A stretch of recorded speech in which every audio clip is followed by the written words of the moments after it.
गर्भकाल के दौरान पशु को आहार में क्या दें या गर्भावस्था के अंतिम दिनों में पशु को क्या खिलाएं पिलाएं जिससे वह ब्याने के बाद दूध भी अच्छा दे और बच्चा भी स्वस्थ पैदा हो। पशु में ब्याने के पूर्व के लक्षण क्या होते हैं, कैसे पहचानें कि पशु अभी ब्याने वाला है।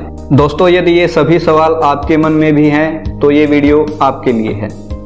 नमस्कार, मैं संदीप रूहल VLDA आप सभी का एक बार फिर से आपके अपने इस YouTube चैनल लाइवस्टॉक एडवाइजर में स्वागत करता हूं।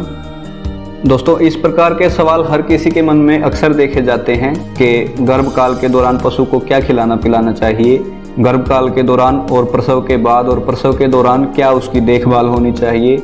एक हमारे साथी ने पीछे हमारी एक वीडियो पर कमेंट भी किया था कि जी 7 महीने की गाभिन पशु के लिए डाइट प्लान बताएं। तो आज इस पूरे विषय पर हम विस्तार से चर्चा करेंगे। दोस्तों, वीडियो थोड़ा लंबा हो सकता है क्योंकि विषय काफ़ी विस्तृत है, लेकिन इस टॉपिक को अगर आप पूरा समझ लेते हैं तो आप अपने पशु से अच्छा दुग्ध उत्पादन और साथ ही एक हेल्दी बच्चा भी ले सकते हैं। इसलिए वीडियो को एंड तक पूरा देखना। वीडियो को हम 4 भागों में लेकर चलेंगे। एक, गाभिन पशु की आहार व्यवस्था एवं देखभाल, गर्भकाल के अंतिम 3 माह में आहार व्यवस्था एवं देखभाल, पशु में प्रसव के दौरान दिखाए जाने वाले लक्षण, और चौथा, प्रसव के दौरान और प्रसव के बाद पशु की देखभाल और उसका खान पान कैसा रखना है। दोस्तों, विस्तार में चर्चा शुरू करने से पहले मैं कुछ बेसिक्स आप लोगों को बताना चाहूँगा। जैसे कि लाभकारी पशुपालन व्यवसाय के लिए पशु को हर 12 से 13 महीने में ब्याना चाहिए, यानी कि उसको साल में एक बच्चा जरूर देना चाहिए और उसको कम से कम 10 महीने तक लगातार दूध देना चाहिए। और दोस्तों, यह सब उचित आहार व्यवस्था एवं रखरखाव पर निर्भर करता है। और दोस्तों, 2 महीने पशु का ड्राई पीरियड होना चाहिए ताकि इस दौरान पशु दुग्ध उत्पादन के समय डैमेज हुए पोषक तत्वों की भरपाई कर सके। दोस्तों, जब हमारा पशु गाभिन होता है तब उसे एक विशेष देखभाल की जरूरत होती है, क्योंकि एक तरफ तो वो दूध दे रही होती है या दूध नहीं भी दे रही होती है। जैसे हीफर कोई पहली बार गाभिन हुई होती है तो उसे गर्भ में पल रहे बच्चे की ग्रोथ के लिए एक्स्ट्रा आहार की जरूरत होती है। कई ऐसी चीजें होती हैं जो उसे मालिक से मिलनी चाहिए, लेकिन अक्सर हम गलतियां कर देते हैं जिसकी वजह से बाद में कई प्रकार की समस्याएं उठानी पड़ती हैं। दोस्तों, आहार में कुछ ऐसी चीजें हैं जो पशु को साल भर लगातार देनी ही देनी है। जैसे हरा चारा। हरे चारे के बारे में अगर बात करें तो यह आहार का एक बहुत ही महत्वपूर्ण घटक होता है। खासकर गाभिन पशु के लिए तो हरा चारा बहुत ही जरूरी होता है। दोस्तों, अगर आप उसको हरा चारा नहीं देंगे तो पशु की पूरी तरह से ग्रोथ नहीं होगी दोस्तों, और पशु की ग्रोथ पर ही उसके अंदर पल रहे बच्चे की ग्रोथ डिपेंड करती है। तो कम से कम 25 से 35 किलो के बीच आप हर रोज उसे हरा चारा जरूर दें। सीजन के हिसाब से दें, जैसे बरसीम है, ज्वार है, जई है इत्यादि। इसके बाद दूसरा जो घटक है दोस्तों वो है सूखा चारा। यह भी हमें 5 से 7 किलो के बीच प्रतिदिन हरे चारे में मिलाकर जरूर देना है, जो कि दोस्तों रूमन को फाइबर उपलब्ध करवाने का काम करता है। इसके बाद अगला जो घटक आता है दोस्तों मिनरल मिक्सचर, यानी कि खनिज मिश्रण। मेनली बच्चे की ग्रोथ के लिए और माँ के स्वास्थ्य के लिए दोस्तों मिनरल मिक्सचर देना बहुत ही जरूरी होता है, ताकि पशु की जो इम्यूनिटी पावर है वो अच्छी बनी रहे। दोस्तों, ये तीनों चीजें हमें पशु को लगातार साल भर खिलाते रहना है, चाहे पशु मिल्किंग में है यानी दूध दे रहा है या फिर वो गर्भावस्था में है, गाभिन है। ये तीनों चीजें हमें उसको लगातार खिलाते रहना है। इसके बाद अगला जो घटक आता है दोस्तों वो है मीठा सोडा। मीठा सोडा भी वैसे तो हमें अपने पशु के आहार में नियमित रूप से देना चाहिए, लेकिन अगर नियमित रूप से ना दे पाए तो कम से कम हफ्ते में 2 या 3 दिन तो जरूर देना चाहिए। मैं ज्यादा नहीं कहता, लेकिन कम से कम आप अपने पशु के आहार में 30 से 50 ग्राम मीठा सोडा आप उसको जरूर दें। यह भी दोस्तों एक बहुत ही महत्वपूर्ण घटक है, खासकर गाभिन के लिए, और खासकर गर्मी के दिनों में तो बहुत ही ज्यादा जरूरी हो जाता है, क्योंकि रूमन की पीएच जब डिस्टर्ब होती है तो एसिडोसिस बनती है, और उस एसिडोसिस को कम करने के लिए मीठा सोडा एक बहुत ही अच्छा घटक है दोस्तों। इसके बाद नमक आयोडीन युक्त, यह भी हमें अपने पशु के आहार में नियमित रूप से 20 से 30 ग्राम जरूर शामिल करना है। इसके बाद आते हैं दोस्तों दाना मिश्रण की तरफ। गाभिन पशु के लिए दाना मिश्रण एक मुख्य घटक है डाइट का।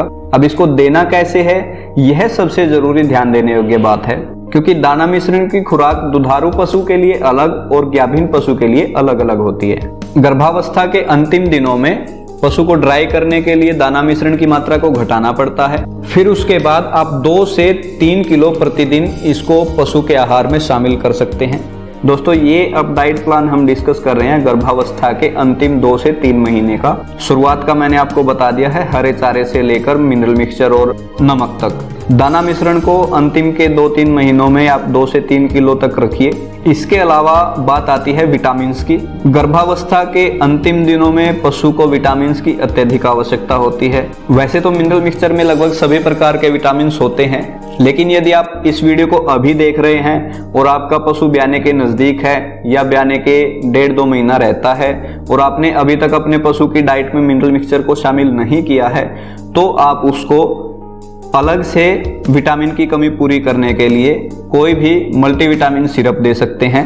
या फिर कुछ साथी जो मिनरल मिक्सचर को रूटीन में अपने पशु को खिला रहे हैं, लेकिन वो चाहते हैं कि उनके पशु का अडर यानी कि लेवा एक अच्छी ग्रोथ करे, एक्स्ट्रा ग्रोथ करे और पशु हेल्दी रहे, उसकी त्वचा चमकीली रहे, ताकि जब डिलीवरी हो तो उसे अच्छे दाम मिले, जो कि सभी चाहते हैं। या आप उसको घर पे भी रखें तो वह अच्छा दूध दे और हेल्दी बच्चा दे।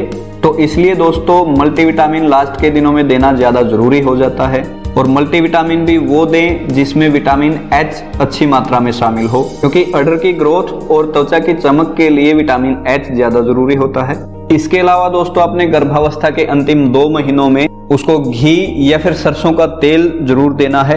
यानी अगर गाय है तो आप 7वें महीने से शुरू कर सकते हैं और अगर भैंस है तो आप 8वें महीने से शुरू कर सकते हैं। और घी या तेल आपने कम से कम 3 लीटर उसको जरूर देना है अंतिम 2 महीनों में। और इसको एक बार में ज्यादा ना दें, इसको डेली आप 50 से 100 ग्राम तक पशु के आहार में शामिल करें, क्योंकि अगर एकदम से उसको ज्यादा देंगे तो पशु को उसे डाइजेस्ट करने में दिक्कत होगी। और दोस्तों ब्याने के 1-2 दिन पहले जब आपको लगे कि पशु ब्याने वाला है, उसके लक्षण क्या होते हैं मैं अभी आगे आपको बताऊंगा। तो ब्याने के 1 या 2 दिन पहले आपने अपने पशु को रोजाना 250 ग्राम गुड़ सुबह शाम 2-3 दिन तक रोजाना उसको लगातार जरूर देना है। लेकिन दोस्तों ये आपने सिर्फ अपने हेल्दी पशु को देना है। यदि आपके पशु में फूल दिखाने की, पीछा दिखाने की समस्या है तो उसके लिए गुड़ को आपने अवॉइड करना है, गुड़ उसके लिए नहीं देना है। उस पशु के लिए मैं एक अलग से डाइट प्लान बना के आपको वीडियो प्रोवाइड कराऊंगा। इसके बाद बात आती है दोस्तों पानी की। पानी की आपने विशेष व्यवस्था रखनी है। रोजाना लगभग 70 से 80 लीटर ताजा पानी पशु को मिलना चाहिए। अब आइए दोस्तों इसके बाद हम बात कर लेते हैं गर्भकाल के अंतिम 3 माह में पशु की देखभाल कैसे करनी है। इसके बारे में दोस्तों मैं आपको बिंदुवार बताता जाऊंगा, आप चाहें तो नोट कर सकते हैं। सबसे पहली बात दोस्तों, गर्भकाल के दौरान अपने पशु को दौड़ने या ज्यादा चलने से बचाइए। अगर आप उसको चारान में लेके जाते हैं तो ज्यादा दूर मत लेके जाइए। गाभिन पशु को फिसलन वाली जगह से बचाएं। चिकने फर्श पर घास फूस बिछा कर रखें। गर्भस्थ पशु को अन्य पशुओं से लड़ने से बचाएं। पीने के लिए स्वच्छ ताजा पानी हर समय उपलब्ध हो। गर्मी के मौसम में पशु को 2 से 3 बार जरूर नहलाएं और तेज धूप से बचाएं। 2 महीने पहले पशु का दोहन बंद कर दें, यानी कि पशु को ड्राई कर दें, उसका दूध निकालना छोड़ दें। 2 से 3 किलो दाना मिश्रण प्रतिदिन पशु के आहार में शामिल करें। अगर पशु को कब्ज रहती है तो उसे अलसी का तेल दें। यदि हरा चारा अंतिम दिनों में प्रचुर मात्रा में उपलब्ध नहीं है दोस्तों, तो अंतिम के 20 से 30 दिनों में अपने पशु को गेहूं की चोकर जरूर दें। गाभिन पशु को अन्य पशुओं से अलग रखें। खासकर दोस्तों जिन पशुओं का गर्भ किसी कारण से गिर गया है, अपने स्वस्थ गाभिन पशु को उनसे अलग जरूर रखें। अब दोस्तों बात कर लेते हैं प्रसव से पूर्व यानी ब्याने के पहले के लक्षणों के बारे में। दोस्तों प्रसव से 2-3 दिन पहले पशु कुछ सुस्त हो जाता है और दूसरे पशुओं से अलग रहने लगता है। खाना पीना कम कर देता है। योनि द्वार में सूजन आ जाती है और श्लेष्मा यानी कि लेसेदार पदार्थ निकलना शुरू हो जाता है। थनों में पोसाव आ जाता है, जिसके कारण थन अकड़े हुए से महसूस होते हैं। पूंछ के ऊपर कूल्हे की हड्डी के पास दोनों तरफ गड्ढा सा बन जाता है। पशु बार बार पेशाब करता रहता है, कई बार दस्त भी हो जाते हैं। अगले पैरों से मिट्टी कुरेदने लगता है। पेट की मांसपेशियां सिकुड़ने या बढ़ने लग जाती हैं और पशु को पीड़ा शुरू हो जाती है। अब इसके बाद दोस्तों बात आती है प्रसव काल के दौरान, यानी कि पशु जब ब्याने लगता है उस समय पशु की देखभाल में क्या सावधानियां रखनी हैं। सबसे पहली बात दोस्तों, जहां तक संभव हो सके पशु के आसपास किसी प्रकार का शोर न होने दें और ना ही पशु के पास किसी को अनावश्यक जाने दें। जब थैली यानी कि मटिंडी जिसको बोलते हैं वो दिख जाने के 1 घंटा बाद तक भी यदि बच्चा बाहर नहीं आता है तो बच्चे को निकालने में पशु की मदद के लिए किसी पशु चिकित्सक या फिर किसी अनुभवी एवं योग्य पशु सहायक की मदद ले सकते हैं। प्रसव के बाद जेर गिरने का पूरा ध्यान रखें और जब तक यह गिर न जाए पशु को खाने को कुछ मत दें। नॉर्मली जेर गिरने में 6 से 8 घंटे का टाइम लगता है दोस्तों। समय से जेर न गिरने पर पशु चिकित्सक की सहायता लें।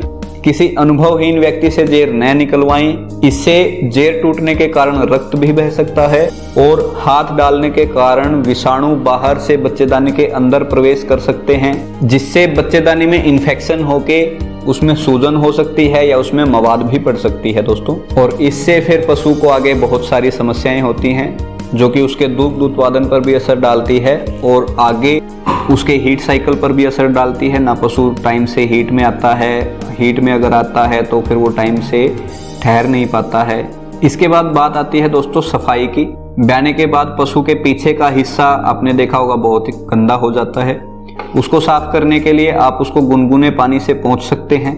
आपने गुनगुना पानी लेना है जिसमें लाल दवाई मिली हो, या आपने थोड़े पानी में नीम के पत्ते और थोड़ी हल्दी को उबालकर और उसको थोड़ा ठंडा करके जब वह गुनगुना सा रह जाए उसके साथ आप अपने पशु के पीछे का हिस्सा जो है वो साफ कर सकते हैं। इसके बाद पशु को गुड़ या खांड का शरबत दीजिए। 1-2 दिन तक जौ का दलिया भी खिला सकते हैं और 2-3 दिन के बाद गेहूं की चोकर थोड़ी थोड़ी मात्रा में बढ़ाकर खिलाना आरंभ कर सकते हैं। और फिर 15 से 20 दिन के बाद दाना मिश्रण आप उसको दूध की मात्रा के अनुसार देना आरंभ कर सकते हैं। तो दोस्तों ये थी गर्भावस्था के दौरान गाभीन पशु के लिए पूरी आहार व्यवस्था, उसकी देखभाल और उसका रखरखाव कैसे करना है। उम्मीद है आपको जानकारी पसंद आई होगी और यदि जानकारी आपको अच्छी लगी, वीडियो आपको पसंद आई दोस्तों, तो वीडियो को लाइक और शेयर करना ना भूलें। और जो नए साथी चैनल पर आए हैं वो नीचे दिए गए लाल बटन पर क्लिक करके चैनल को सब्सक्राइब जरूर कर लें और सब्सक्राइब करने के बाद उसके बगल में एक घंटी का आइकन बना आएगा, उसको जरूर दबा लें ताकि नई वीडियो जब नई जानकारी के साथ हम डालें तो उसकी नोटिफिकेशन आप तक पहुंच जाए।